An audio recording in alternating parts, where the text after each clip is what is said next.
for Religious and Linguistic Communities, CRL, to do their presentation, and we will deal with the update a bit later. I think the Commission, they've already joined.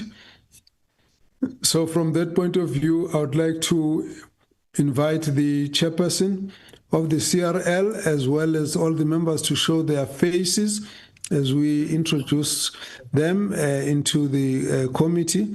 Let me say the purpose of this discussion is for the CRL to give us a briefing on their activities.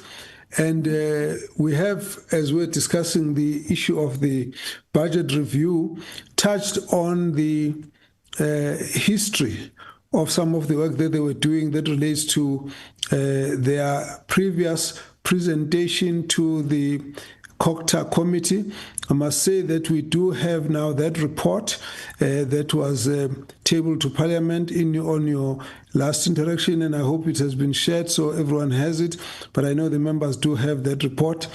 And certainly we did raise with you the comments, the questions of the letters, memos or memorandums that were sent to the President, Minister, and to the committee, that there has been certain concerns raised.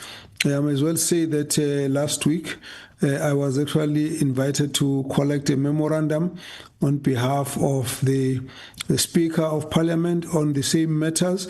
So I'd like to propose we approach this matter this way.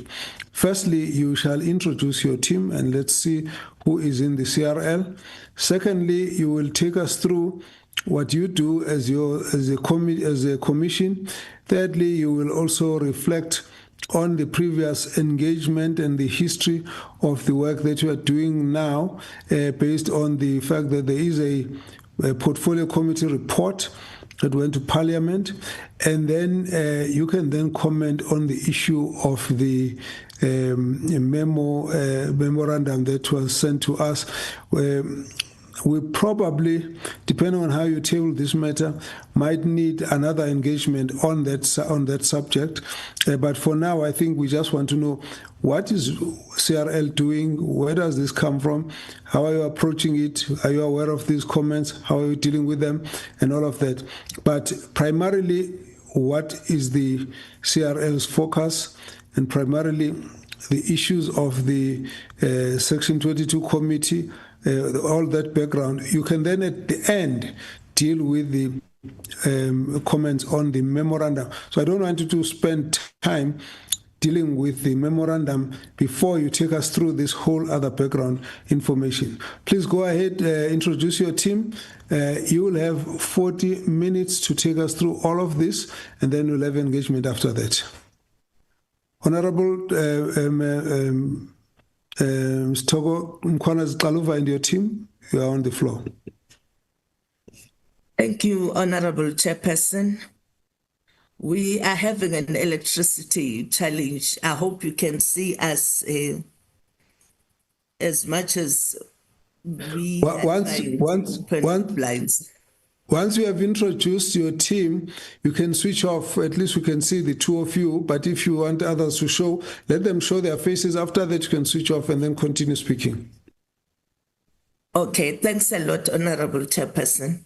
Honorable Chair and members, with me, I'm Togo Mkhwana, the Chairperson of the CRL Rights Commission. On my left, we're sharing the screen, is Prince Mahlangu, the Deputy Chairperson. We are also joined by our communications person, Biake Mkolo. Our CEO will be joining us shortly. He is stuck somewhere, so we'll continue with just the two of us. We're going to do a slide presentation so that we can move easily and quickly and be able to do all that we need to do. So we'll start by the broad situation, as you said, Honorable Chair, and then we'll go to the ad hoc Section 22 committee, and then we'll go to the memorandum at the end and the other letters. We're going to ask that they help us share the screen. We'll be switching off the video now.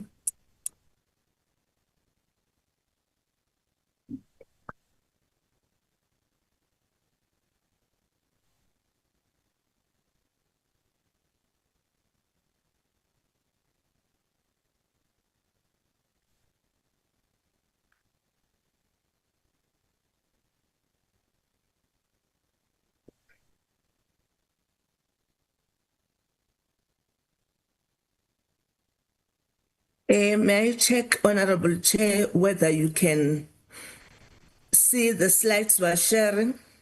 Yes, it's visible. Proceed. Okay. Thanks a lot, Chairperson, honorable members. We'll do a quick run so that we cover Just a little bit, everything. sorry, Ms. Mkona Zikaluva. Yes. We don't seem to have those slides. Have you shared them with our secretariat? Yes, we're sending them now. Okay, ordinarily. We're sharing on the screen. Ordinarily, the slides come the day before or 2 days before, so that we go through them before we get here. We don't spring them on the committee in the meeting. So in future, please make sure you submit beforehand, at least 2 or 3 days before, so that we can proceed. Now, before you continue, let me ask that you share them with the committee, and then we must send them to the committee. Then we can proceed when the committee can follow what is happening. It's going to be a bit unfair to run through the slides on the screen, and they've not seen them, and they don't even have a copy. So we'll wait a little bit to see that you send them through. Honorable members, my apologies. We will want to circulate the slides so that as the processes continue, you have the copy. I'll just wait to see if the slides have been received. Just give me a few seconds before you can proceed.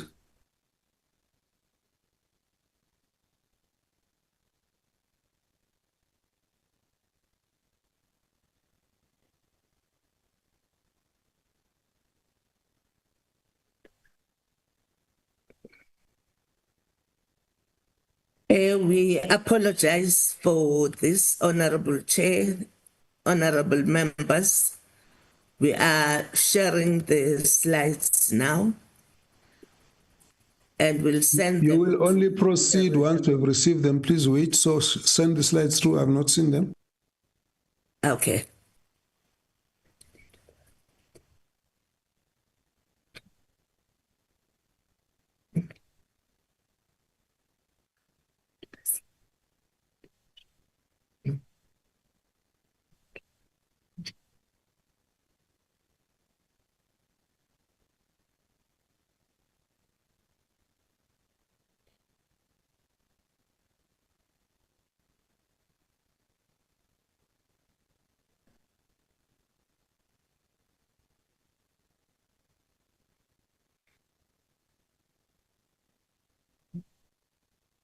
Jane, just send the presentation to you.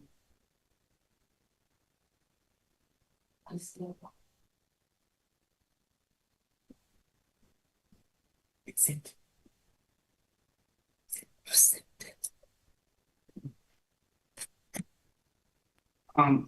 We will wait to hear from you, Honorable Chair. No, we have not received. We have not received. Sorry, Chairperson, we have not received them. We'll wait until we receive them before we can proceed. Okay. Okay, thanks a lot.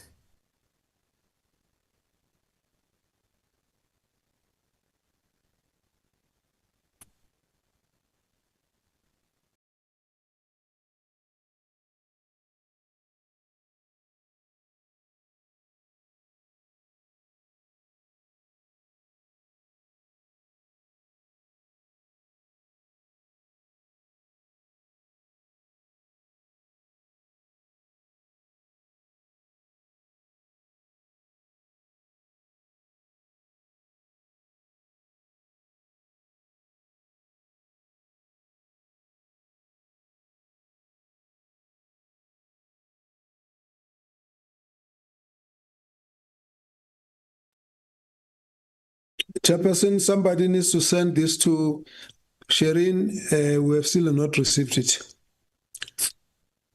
Somebody needs to send it. We still haven't received it. So. Sorry, Honorable Chair. Shireen has confirmed receiving the slides.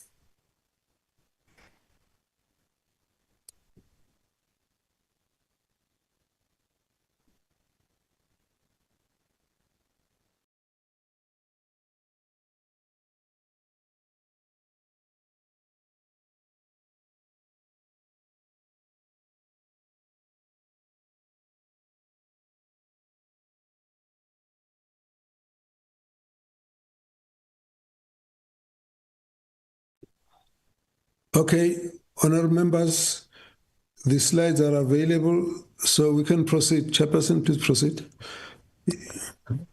You will have 30 minutes through the presentation, and then we'll start the engagements thereafter.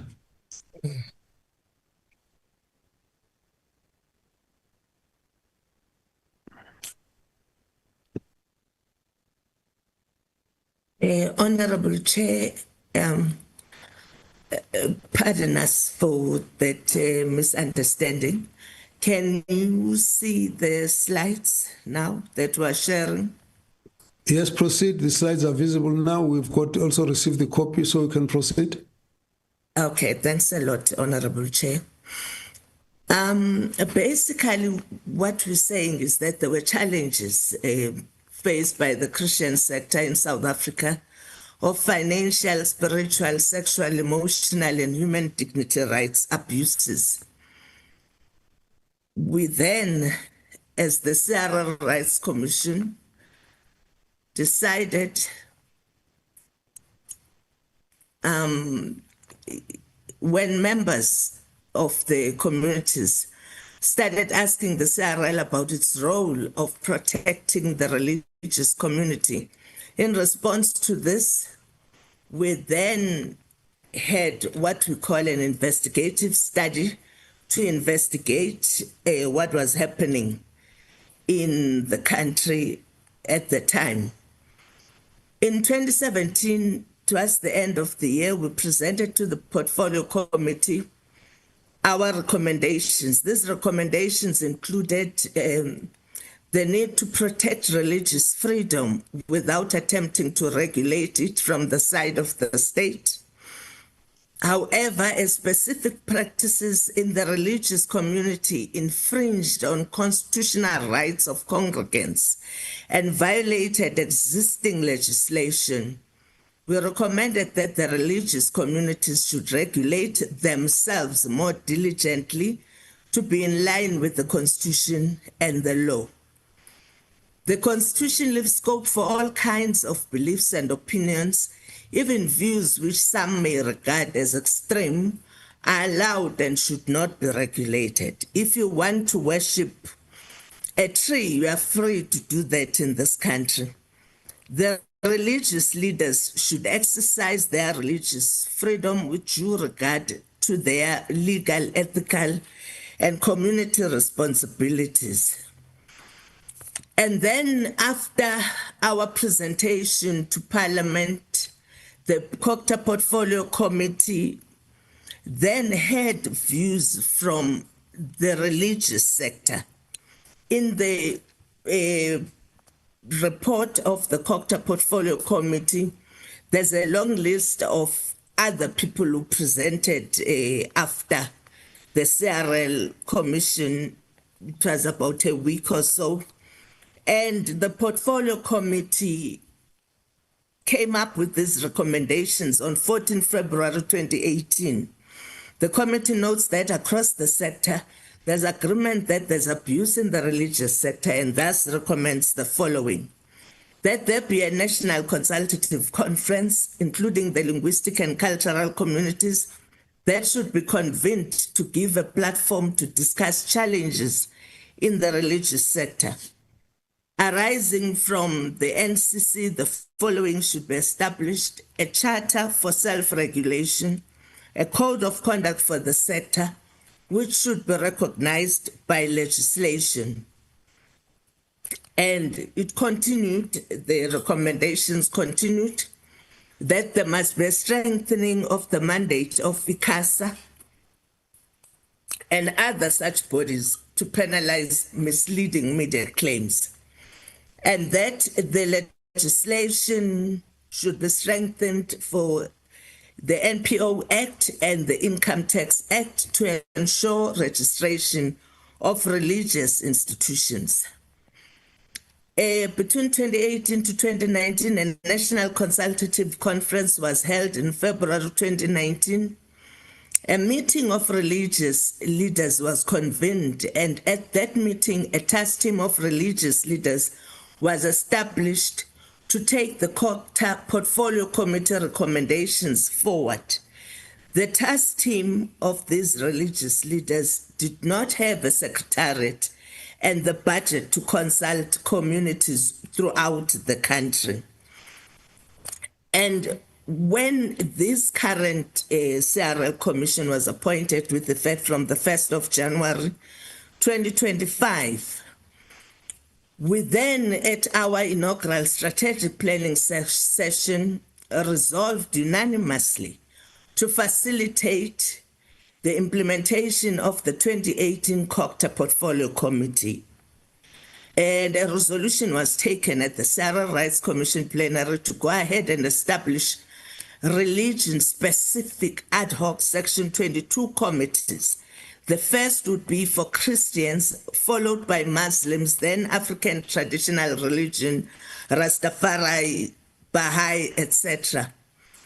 The Section 22 of the CRL Rights Act, it says, we may establish one or more committees consisting of members only, or members and staff, or other persons who are neither members or staff, to assist the Commission in the performance of its functions, and that these committees can be dissolved at any time, since it's this one in particular, it's ad hoc. And Section 22 says we must determine the functions, terms of reference. We must appoint a member of a committee as the chairperson of the committee. We may remove a member of a committee at any time and may determine a committee's procedure. Here are the terms of reference. I'll go a bit slowly because they are at the core of everything. The committee shall conduct consultations with Christian communities and organizations throughout the country about the development of the legislative framework to provide for the establishment of a charter for self-regulation and a code of conduct supported by legislation. This comes directly from the COCTA Portfolio Committee recommendations.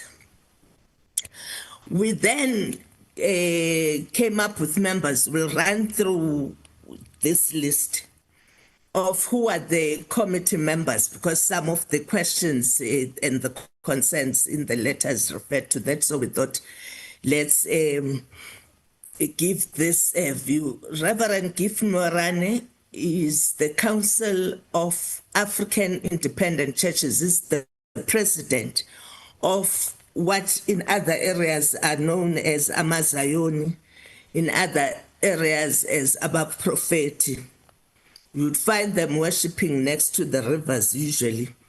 There are about 8 million people throughout the country. And then the Nazareth Baptist Church, which consists of about 6.7 million people. Reverend Matenjwa from the Tembezinhle Nazareth Baptist Church is a member. Inkosi Phakama from the Gauteng Nazareth Baptist Church, and Mr. Lizingwane, who's the Secretary General of Ebuhleni Nazareth Baptist Church, is also a member. Reverend Samboti of the Guineazinye Nazareth Baptist Church is a member. Dr. John Maloma of the Evangelical Alliance of South Africa is a board member. And they've got 4 million people. This is what is known as TIASA for short. Mr. Seth Mazibuko is representing the Moral Regeneration Movement, is the COO of the MRM. Pastor Joshua Macaulay is the leader of Rhema Bible Church. We have been working with them throughout the years as the CRL Commission. Mr. Pete Likhanyane, who's the chairperson, and Reverend Prince Teka, the Secretary General of St. Agnes Zion Christian Church, are also members. Professor Temba Musia of the Zion Christian Church was appointed by His Grace. He's an academic who's a member of the ZCC Church. With together, the St. Agnes and ZCC, they have about 11 million people, Christian members. And then Reverend Oscar Madlala is there representing the South African Council of Churches. He's an NEC member, and the South African Council of Churches has a membership of 16 million. And then Professor Mustakulu is an academic and a pastor, is the chairperson of this particular committee on Christians. The membership representation, which will make sense as we move on, all in all, the people who are members represent about 45 million Christians in the country. According to Stats SA, there are 52.8 million Christians in the country. This means that 86.6% of Christians have agreed to be part of the Section 22 committee, which shall consult the Christian community towards the development of a charter for self-regulation, a code of conduct for the sector, which shall be recognized by legislation. And this group of people have all committed to run with this on their own. Would like to stress that the commissioners of the CRL Commission are not part of the Section 22 committee. It's mainly the Christians who are represented that we've just gone through. The only thing that will happen is that the secretariat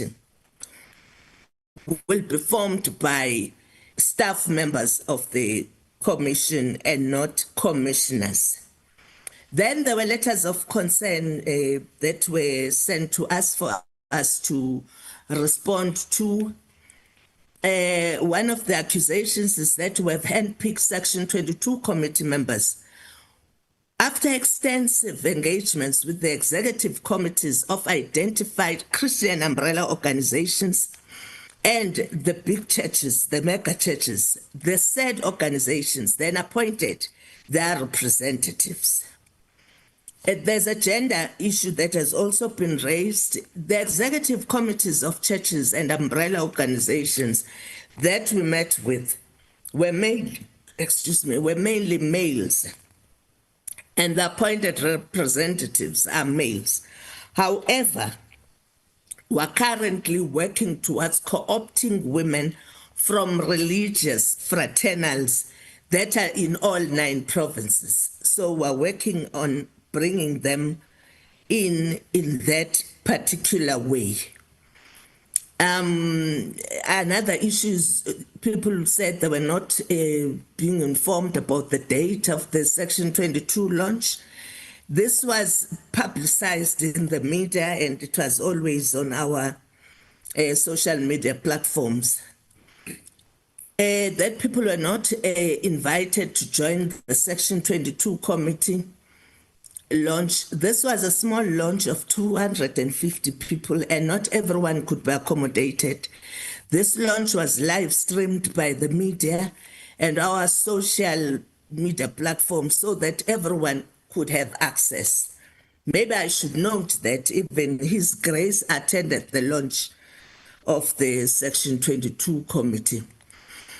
And then one of the letters talks to meeting with Mrs. Mkhona's Kaluva on the 21 May 2025 to raise objections to her renewed pursuit of state regulation. The CRL's response to that is that the meeting with Freedom of Religion South Africa was on the 21 May 2025. It was with the CRL Rights Commission and not with an individual. Its executives attended, including the deputy chair and the staff members. Section 22 peer review committee chaired by Professor Musaqulu is ultra vires. The Section 22 committee on Christians is not a peer review committee. It's based on the recommendations of the portfolio committee. Another issue was Section 22 committee singles out Christian faith as subject of investigation. As we said earlier, the resolutions of plenary was that we'll start with Christians and then we'll go to Muslims, African religion, etc., etc. We've already started with the Muslim community. The CRL Rights Commission model for peer review has been declined by the portfolio committee. We are implementing the COCTA Portfolio Committee 2018 recommendations and not the CRL Rights Commission model of peer review. The COCTA Portfolio Committee recommendations lapsed with the end of Parliament in 2018 and have no binding legal effect on the CRL Rights Commission. The recommendations made by the COCTA Portfolio Committee were for the entire religious sector. After the consultations, the religious sector shall go to report back to Parliament. And then the issue of the memorandum, will quickly run through the memorandum, Honorable Chair, honorable members. Protection of religious freedom. The CRL Rights Commission's position on this matter is covered above, and we're very strong on protecting religious freedom. Affirmation of the Constitution, we are for the Constitution, Section 15 and 31, and the Bill of Rights of the Constitution of the Republic. As a Chapter 9 institution, we are duty-bound and constitutionally bound to respect the Constitution. It's not an option. A transparent consultation process. The Section 22 Committee Terms of Reference stipulates that consultations shall be openly done with all Christian communities and organizations in all 9 provinces throughout the country. The CRL Rights Commission should desist from pursuing state-controlled peer review systems. The CRL Rights Commission is simply implementing the recommendations which came from the 2018 COCTA Portfolio Committee, and there's no state-controlled peer review systems in the recommendations of the Portfolio Committee. Accusations of derogatory, divisive, disrespectful, blasphemous, infamatory, and insulting statements leveled against the chairperson of the CRL Rights Commission. We are saying we know nothing about those derogatory, divisive, etc.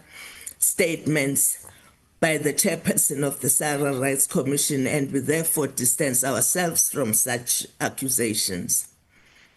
What we've discovered, Honorable Chair, honorable members, is that there's a serious disinformation campaign that is running on social media. We are at a stage where we realize it is very hard for us to deal with the disinformation campaign that is deliberate and is targeted at the CRL Rights Commission.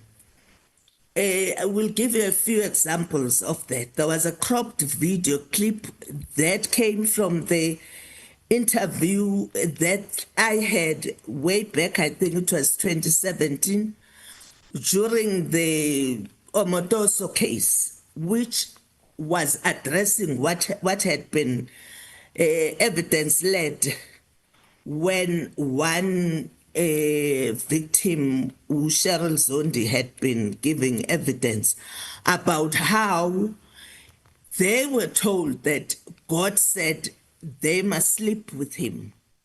And my response to all those issues of saying God said this, God said that, when people are actually misleading and abusing people, was clearly that if they are hearing voices, that couldn't be God talking to them, asking them to sleep with young people at 14, children at 14 years old. It couldn't have been God, it could have been some other illness. So they cropped that and took that part, and they used that as their campaigning tool, deliberately disinforming people.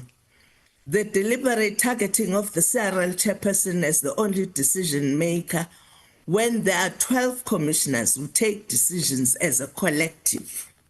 The CRL aims to regulate religion. We have said it over and over that we have no intention of regulating religion. Neither are we aware of the state trying to regulate religion or a political party trying to regulate religion.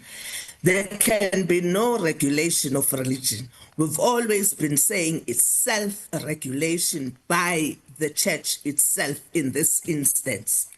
CRL intends to control church doctrine. We're not even involved in these consultation processes, so we cannot control church doctrine because that's at another level where it would be unconstitutional to do that. The CRL plans to introduce state religion. There's accusations that there's going to be a state religion, one religion in the whole country by 2030. We don't know anything about that. And I don't think in any other circles anyone knows about that state religion issue that is circulating on social media. CRL is facilitating state control of religion. We have said over and over, this is not what we're doing. It's the religious sector itself that must self-regulate and sort its own problems on its own, as decided on by the COCTA Portfolio Committee. The CRL is facilitating state control of religion. It's not true. CRL is determined to take away the freedom of religion. We have no intention of doing that.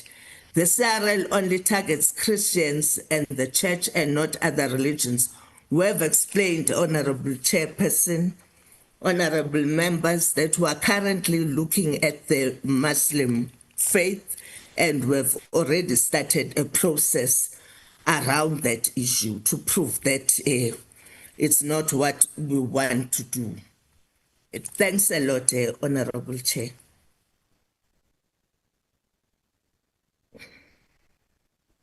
Thank you very much, Honorable Member, Chairperson of the CRL. Honorable members, I've been struggling to find a way to tease out the issue of our focus with more priority so that we first clear certain issues and then deal with the controversy. Now, somehow I see the members have got their hands up. Somehow I would have loved us to focus on the report that was shared with us from the previous engagement with the Portfolio Committee and reflect on that before we can deal with what to me might appear to be, at the very least, a misunderstanding that comes in as contained in the memorandum, so that we know where do we start with our attention. Let me, because I see the members are already keen to deal with the issue, and you have seen that report, let me allow the members to comment or ask questions, then we'll see whether we are able to proceed in that direction. Honorable Van Zyl first. Thank you, Chairperson. Thank you. Chairperson, there's a very clear and worrying disconnect between what the CRL claims publicly and what the CRL is actually trying to build behind the language they are using in this presentation. What you say is that you respect the Constitution, that you do not want to regulate religion, and that nothing you propose would interfere with freedom of belief. But what you want to do in practical terms tells another story. And this is from your own presentation. You want a national oversight framework for religion, a CRL-designed peer review structure, governance standards imposed on churches, a national database of religious leaders, expanded investigative authority, and new legislation to give the CRL enforcement powers. Chairperson, that is regulation of religion, just through a softer door. So I must ask directly, how can you claim that you are not regulating religion when every element of your proposal centralizes oversight, creates compliance structures, and requires religious leaders to be part of CRL-recognized systems? You say it is self-regulation, but the CRL designs the structures, approves the councils, and sets the standards. That's not self-regulation, that's CRL regulation. You say you respect the Constitution, but the outcomes of your framework, the oversight, compliance, and central control, all point to state intrusion into faith communities. This is not harmless coordination. It's a push towards a state-directed religious compliance model. And why this is a problem is it undermines Section 15, which is the freedom of religion. It violates Section 18, which is the freedom of association, and it threatens Section 31, the right of communities to run their own institutions. And it contradicts Parliament's previous stance, which is the document that the chairperson is talking about, which rejected regulation and insisted on voluntary self-regulation. So are we witnessing a constitutional protection or an attempt to introduce a rejected regulatory agenda under a new label? Chair, I also need the chairperson of the CRL to tell us what her source is to say 45 million Christians are represented by these bodies. I think this is very much overstated, and to mislead Parliament is an offence. So I'd like her to tell us the source and to provide us with those source documents. Chairperson, I have to say that we will oppose, as the DA, any indirect attempt to regulate religion through CRL structures. Thank you. Yes, before we go in, I would also like to get the members, because that's why I've been struggling on the way we're going to approach this. There are two things here. One is, what was the source of the problems that was being addressed? And the question I'm trying to get is whether do we have a proposal of how those issues of abuse should be rather dealt with as opposed to what the CRL is doing. If we can keep the discussion with those two, because it makes it easier to us as we move forward in terms of we can see these are the challenges, this is what we think needs to be done, we can see this approach, we don't think this is what should be done because of the point that you are raising. Is it possible to balance it from that point so that when we move on, we don't have to come back to the same question? I'll just give you 1 or 2 minutes, Fansel, if you want to reflect on that.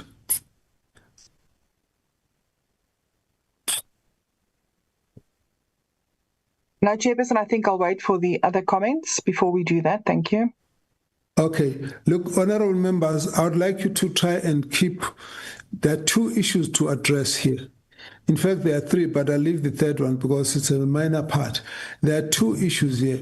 The origin of the problem was the issues of abuse, ingestion of fuel, grass, rodents, and all of that, and, some of the issues that relate to exploitative behavior, some of the issues that ended up in court. That's one group of issues. So I would like members to look at this is how we would think it should be, this matter should be approached, and then comment on what the CRL is doing, why you think this should or should not be the way. So I think if we can just keep it like that, it's going to help us as we move on. Honorable Mkalipi? No, thanks very much, Chairperson.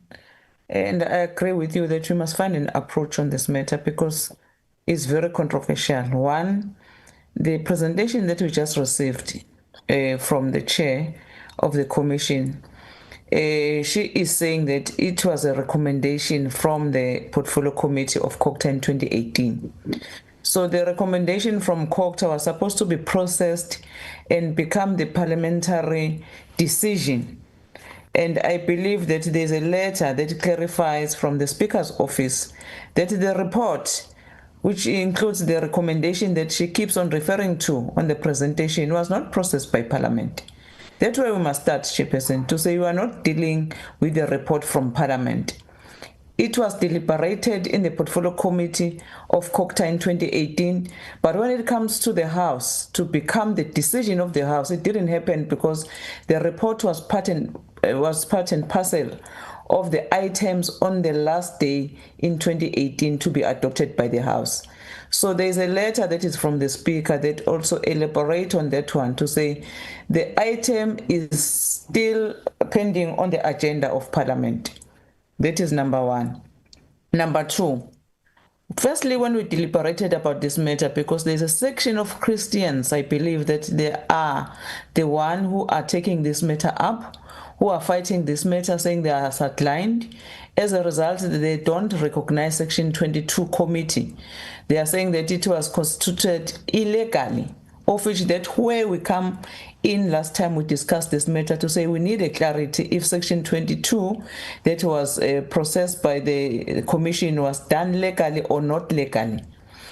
So therefore, you are saying when you open the meeting, you also went and fetch or get the memorandum from those section of Christianity or Christians, people who were marching recently, I think on the 13th of November.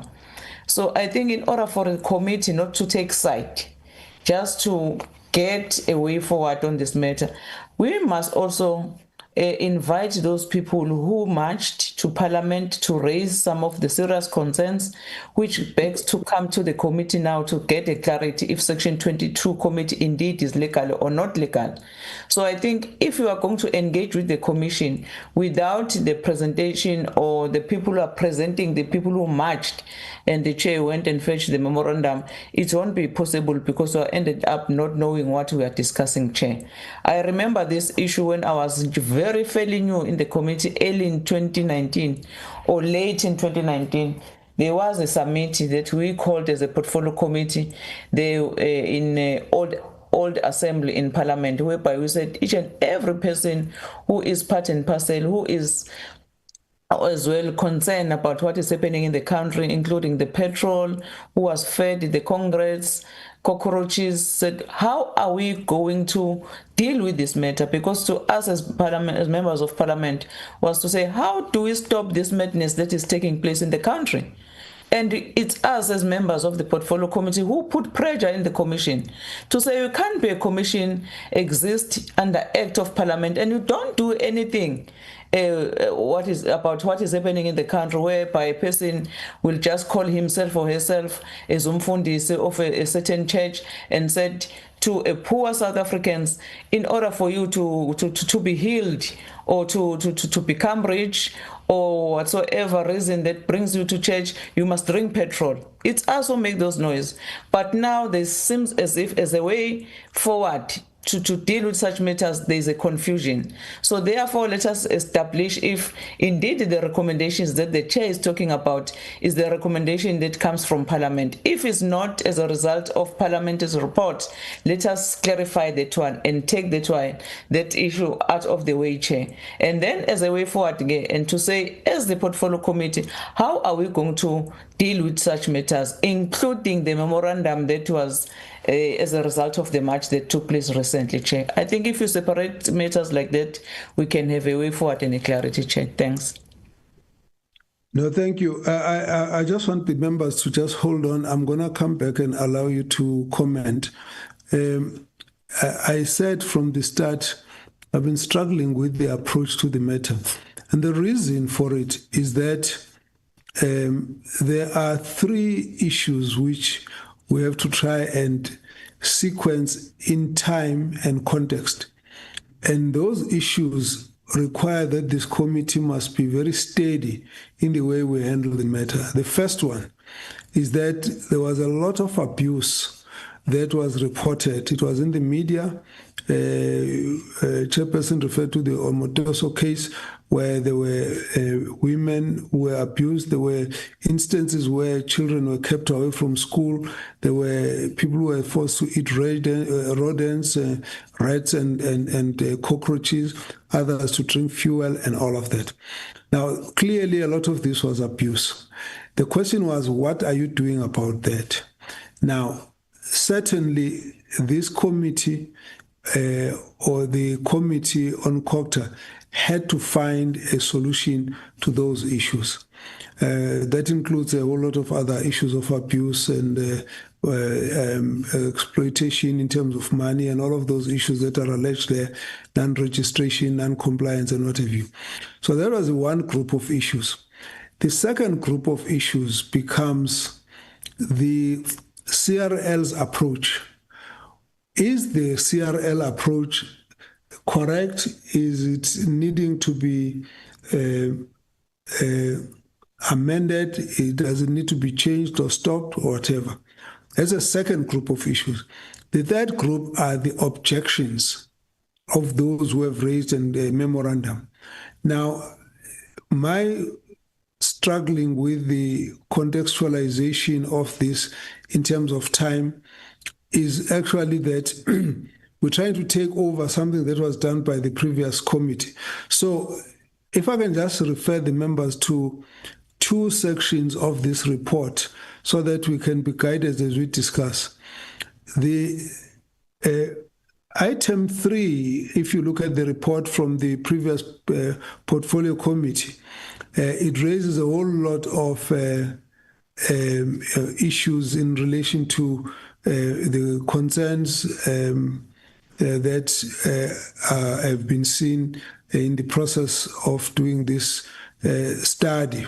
But then the committee observations is where I'd like us just to focus, might help as well. Committee, and I'm reading through this now, this is on item 4 of the report of the portfolio committee that is being attached. The committee noted that most of the organization raised the following issues. 1, the commission did not do sufficient public participation as only 85 denominations was invited in the hearings. 2, there was disagreement over the constitutionality of recommendations of the CRL. 3, religion should not be commercialized. 4, denominations have been self-regulated and these have been working well for them. 5, the commercialization is an infringement of the constitutional right of our people. The CRL Commission is not the body that should be regulating the sector. So that comes from that report.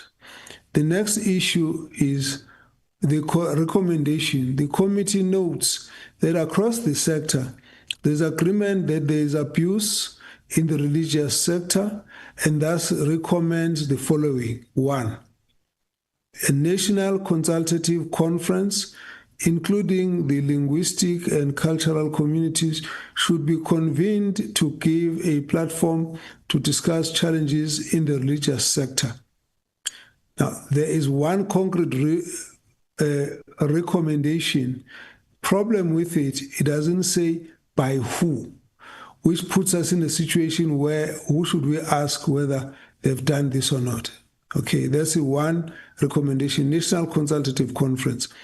2, arising from the National Consultative Conference, the following should be established. 2.1 is a charter for self-regulation. 2.2 is a code of conduct for the sector which should be recognized by legislation.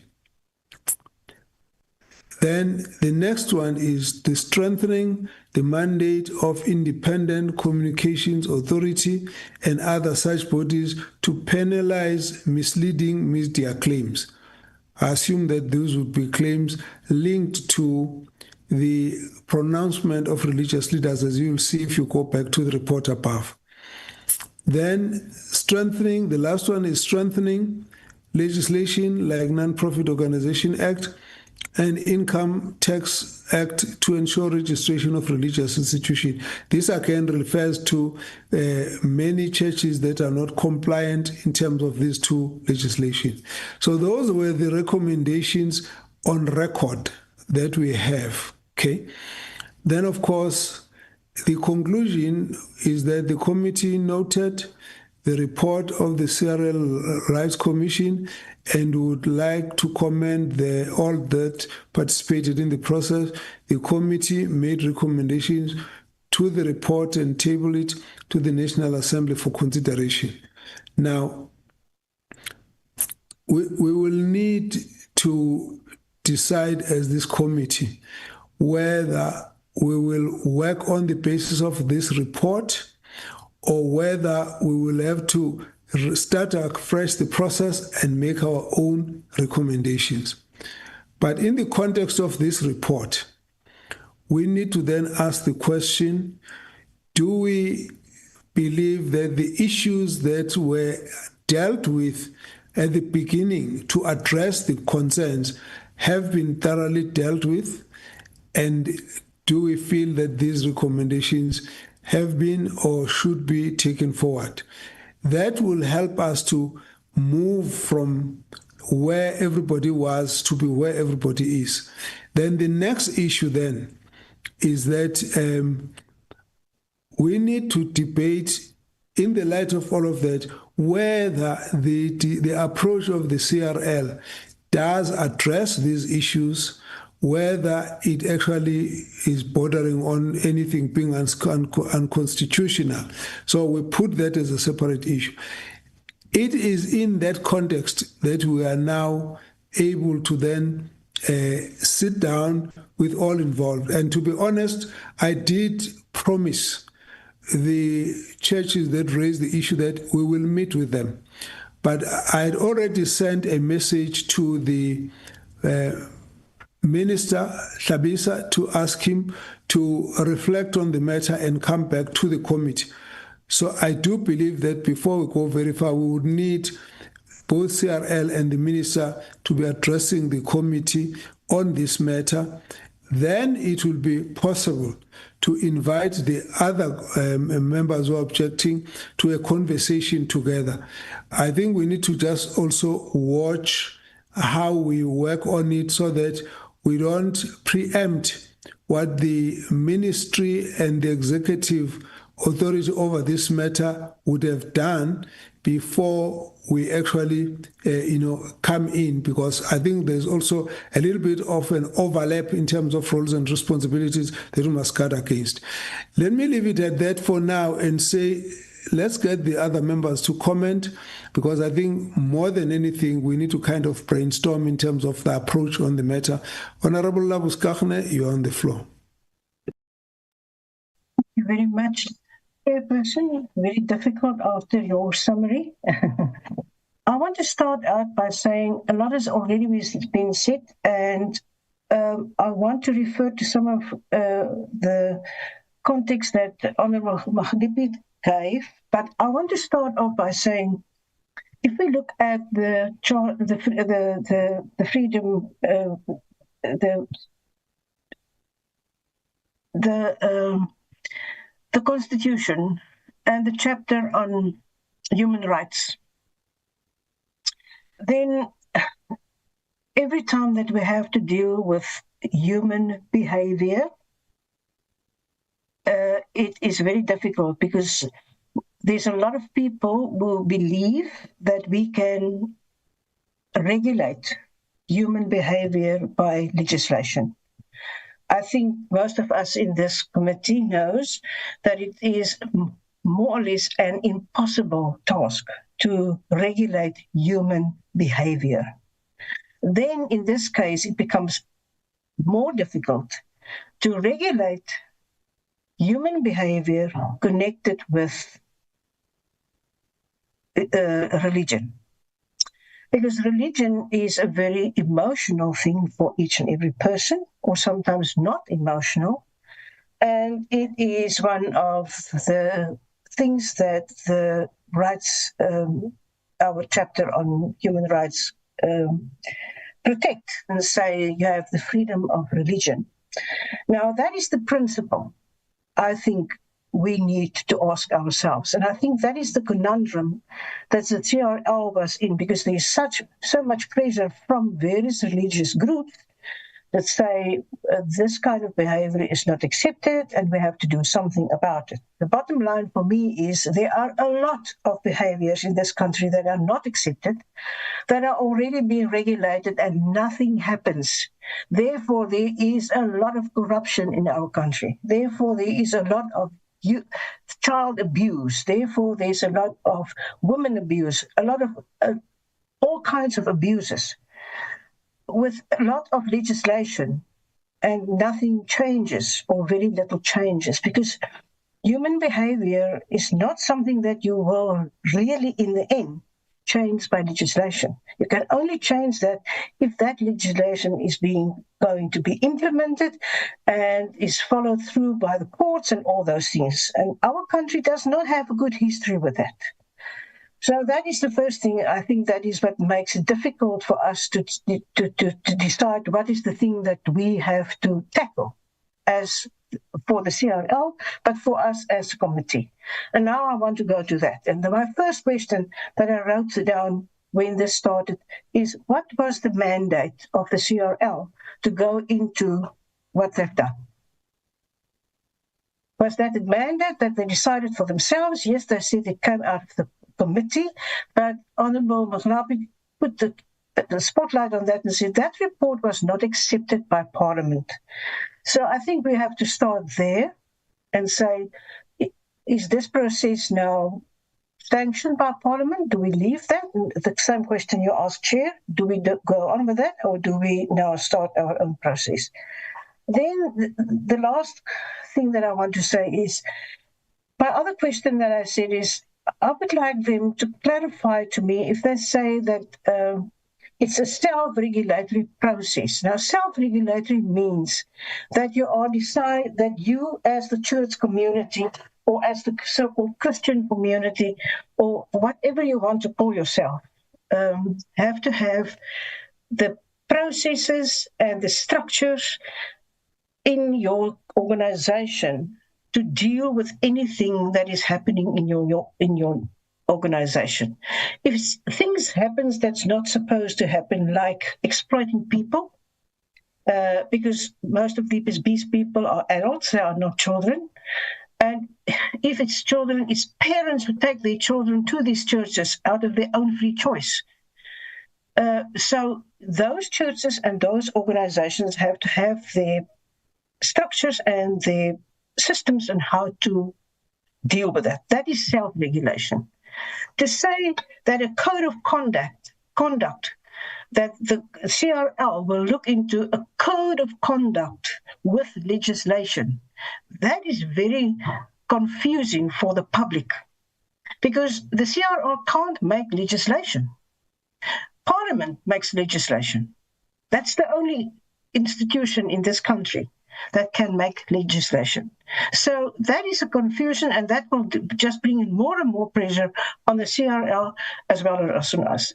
So for me, we need to decide, is this a process of legislation, or is this a process of consultation, not only with the Christian community, but with more than the Christian community, to see what does self-regulation means in the church or in the religious bodies, because if they can regulate their own behavior and their own code of conduct, that will help a lot. My opinion is, at the end of all this, is that is not for Parliament. It's not the state's position to regulate regulation, because it's a violation of the Bill of Rights. With that, I do recognize a lot of things that's going on that should not go on. But this will, I'm sorry to say this, but it sounds like the old apartheid regime, that you want to regulate each and everybody's behavior and the things that you don't like. Thank you, Chair.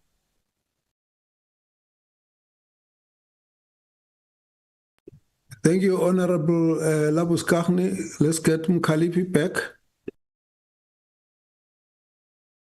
Chair, I think as a way forward, and you also guided correctly, Chair, as you always do, I think let us withdraw this matter for now in this platform and go back as committee alone and try to find an approach that how are we going to deal with this sensitive matter. As chair, you also provided some questions to say we are not sure as a committee which report must we consider, which one we must not consider, especially when the report of 2018, which reflects here when the chair of the commission, when she do the presentation, keep on referring on it. But the fact of the matter, that report chair died on the 2018. But the previous committee also tried to deliberate on the very same matter. But if I check here, what is a bone of contention emanating from the presentation from the chair is that the Section 2022 committee, there are members, and she is clearly saying are coming from which church and what is the membership of each church. But with my small understanding of the issue now is that there is part of those people are calling themselves the defenders of the Christian. There's part of section of Christianity who are disputing the processes of Section 2022 that we think that we are going to get a report from. So therefore, I argue and I propose that let us withdraw this matter. Let us go back as only committee members and reflect on how is the approach on this matter. Once we agree as committee members, how do we move forward? Then we'll come again and ask the commission to come and also the people that march on the 13th of November to come and present and identify all other stakeholders who can also assist us if they are happy with the process to constitute sections 22 committee going forward without losing the sight of what the chair was talking about. This thing started when there was an outcry in the country. Remember, everyone was up in arms when the madness was taking place in the name of the religion. But for us, as the committee, as the chair also said, you have also engaged with the minister and all other stakeholders. Let us go back to a drawing board and then come back with a clear way forward, Chair. I propose. Thanks. Thank you, Mkhalipi. Van Zyl? Thank you, Chairperson. I agree with what has been said by yourself, also Honourable Mkhalipi and Honourable Labuskaghni, the most actually. And Chairperson, if we do take this route, which I think is the most sober route to take to halt the proceedings, just for now, just for us to recoup as a committee and see the legislative side of it and the legal side of it, where this report obviously had then lapsed, it never went to Parliament. I think we need to then also just bear in mind that the Section 22 committee must then stop the work until we instruct otherwise. Chairperson, that would just be my plea for now. Thank you. Okay. I'm not going to bother the chairperson of CRL with a need to respond, because I think you obviously will have to go by the guidance of the committee. So I'm going to just suggest, based on what the members are saying and what the commission has come from, a tentative way forward that we can refine when the committee sits as a committee on its own. Firstly, what we would like to get would be, and this is what I was trying to get from the presentation, there's still a slight difference between what we got and what I was trying to get. So when the committee went to the portfolio, when the commission, the CRL Commission went to the portfolio committee, what was your submission? So we need that submission. Secondly, we obviously need this report that you have just given as the second aspect of it. You have embarked on a process. What's involved in the process? As you have said, who did you agree with? Who didn't you agree with? You put it there, and then that's what we need to get as a committee. The second aspect, I have raised the matter with the minister. We would need the minister to also come and reflect to us what his approach on the matter is. That is going to help us to deal with what has happened from the side of the Commission and the ministry that oversees this matter. So those, for me, would be the first two issues that we need as a committee. Then thirdly, Honorable Mkhaliphi has referred to a letter from the Speaker. I haven't seen that.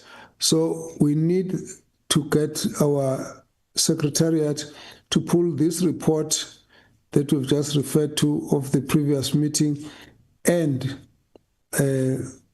any communication from the Speaker, and also just a confirmation of the status of this report that was taken by the committee. Is it still in Parliament? Was it adopted? Did it lapse? Is it in any way having a status that we can even refer to it?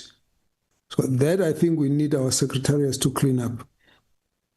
Having said all of that, I think we owe two groups to actually address us, just to hear them out on the matter. The first group is the group that sent the memorandum. What are their issues? I did promise that we will listen to them. The other group are those who have already been pointed out as having already been consulted and agreed. We need to know what is their point of view on this matter. Then at that point, I think this committee will be in a better position to make a pronouncement on the matter. Before that, it's going to be very tricky. I think we have to deal with a few fundamental issues. The first of those fundamental issues is that freedom of religion is protected by the Constitution. It's a fundamental issue, and we will not disagree about that. In the context, all of us are not disagreeing about the fact that there was no intention at any point for the state to regulate religion in the sense of the state being in charge of how people believe and all of that. On the other hand, there's a lot of abuse that has actually created a huge amount of public outcry. Sexual abuse, psychological abuse, financial abuse, lack of compliance with the legislation, and also the issues of, beating the people of being made to ingest unsavory items and all of that. Now, this Parliament cannot be said to have condoned any of that under the guise of freedom of religion. So what is the approach and what is the best instrument of being able to contain those and deal with them? Then we can then talk about the question of what is the approach and the role of self-regulation as is being discussed. Is it each church for itself? Is it each faith group amongst itself? Is it interfaith? How does that work? Obviously, by the time we get to that, we'd have had to go through quite a lot of consultation and engagement and so on. At the end, there has to be a degree of a consensus on what we want to do as South Africans, that we can then take it forward as to whether that becomes a legislation or not. That's the last issue. So with that, for me, I would therefore say we'll halt this discussion. We will then request the CRL to give us the information that I've requested. We are going to invite the minister as well, with or without CRL, to also address us on this matter. We are doing that in preparation for hearing the two groups, those who are consultant and have agreed, and those who are objecting. Then we can see. Now, there's a slight area of overlap of responsibilities, which both Honorable Mkhalipi and Van Zyl are touching on, and I would go. I think we need a very steady consultative approach onto it.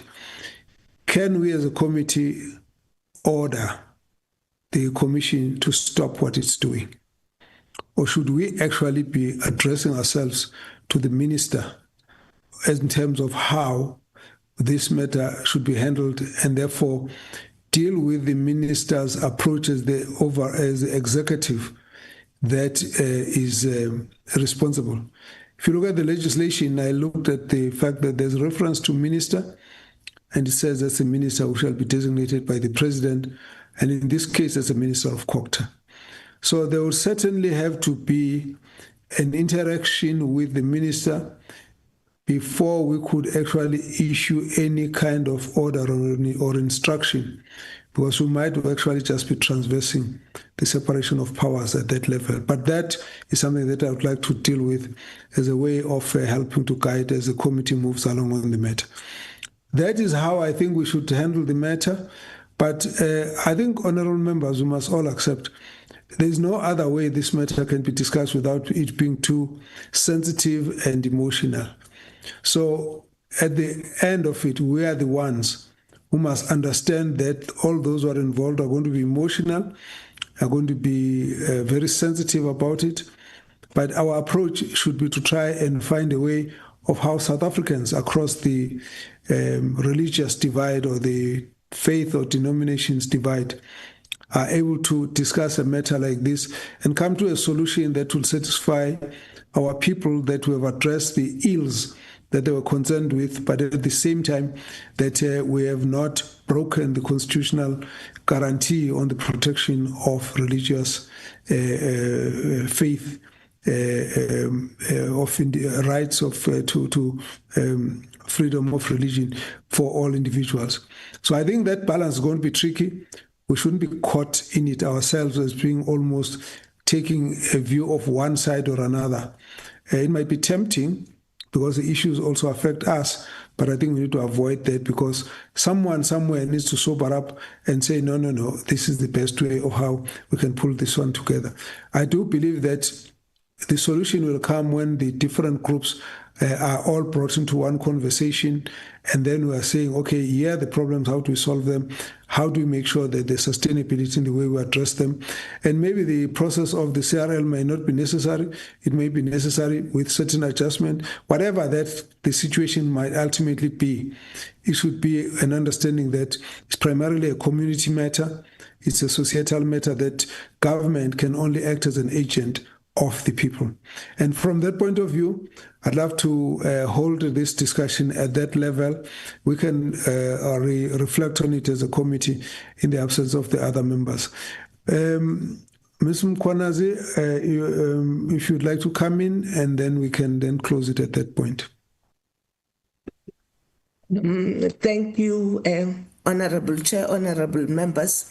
Will be guided by yourselves after deliberating as to the way forward. Thanks a lot for hearing us. Thank you very much. So we will then at this point excuse the CRL. Let us proceed then with the agenda.